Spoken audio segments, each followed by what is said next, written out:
Untuk apa kita hidup? Memahami makna ibadah yang sebenarnya. Saudaraku, setiap hari kita sibuk, bangun pagi, bekerja, berdagang, belajar, mengejar dunia. Tapi pernahkah kita berhenti sejenak dan bertanya, untuk apa sebenarnya kita hidup? Apakah hanya untuk makan, bekerja, lalu mati? Allah telah menjawab pertanyaan itu lebih dari 1400 tahun yang lalu. Tujuan hidup manusia, Allah berfirman, وَمَا خَلَقْتُ الْجِنَّ وَالْإِنسَ إِلَّا لِيَعْبُدُونَ. Tidaklah aku menciptakan jin dan manusia, melainkan agar mereka beribadah kepadaku. Surah Az-Zariyat 56. Inilah tujuan hidup kita, bukan harta, bukan jabatan, bukan popularitas, tetapi ibadah kepada Allah. Apa itu ibadah? Banyak orang mengira ibadah hanyalah salat, puasa, zakat, dan haji. Benarkah sesempit itu?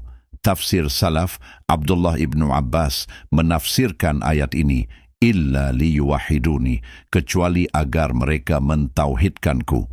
Artinya inti ibadah adalah tauhid, mengesahkan Allah. Kemudian definisi yang sangat indah dijelaskan oleh Ibnu Taimiyah. Ibadah adalah segala sesuatu yang dicintai dan diridai Allah, berupa ucapan dan perbuatan, lahir dan batin.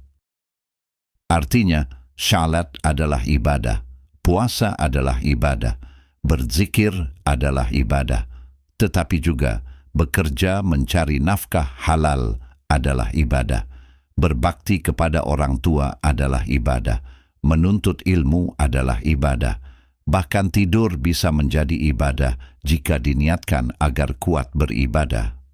Subhanallah, seluruh hidup bisa bernilai ibadah.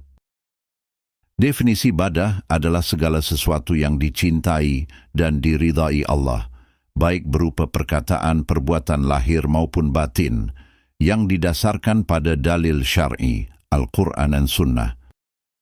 Dua syarat diterimanya ibadah.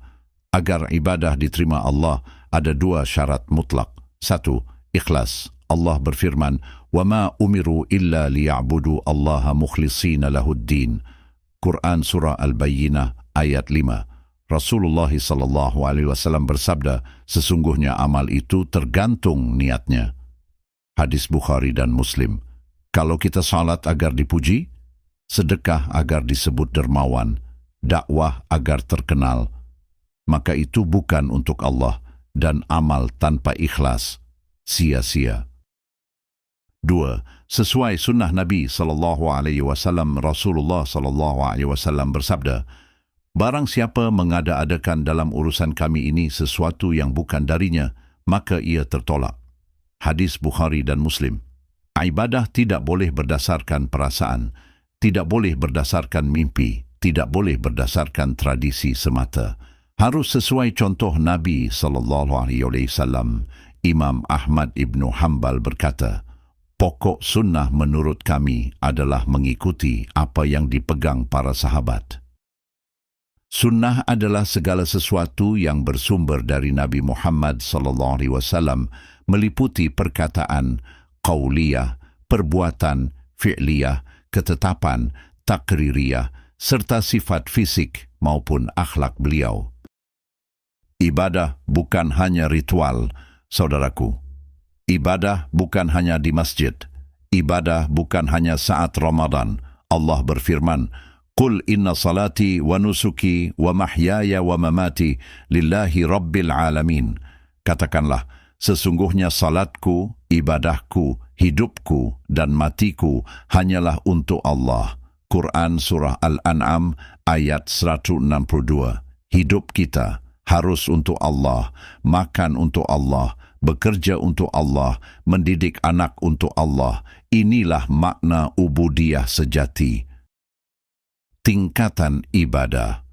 Menurut Ibnul Qayyim, ibadah dibangun di atas 3 pondasi. Cinta kepada Allah, mahabbah. Takut kepada Allah, khuf.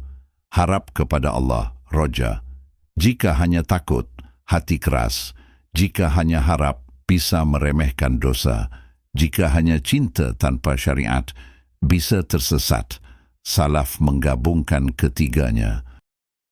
Bahaya merusak ibadah, syirik, riya, bid'ah. Allah berfirman, Innallaha la yaghfiru an yushraka bih. Quran Surah An-Nisa ayat 48. Bayangkan, amal puluhan tahun hancur karena riya, syalat malam bertahun-tahun gugur karena ingin dipuji. Na'udzubillah.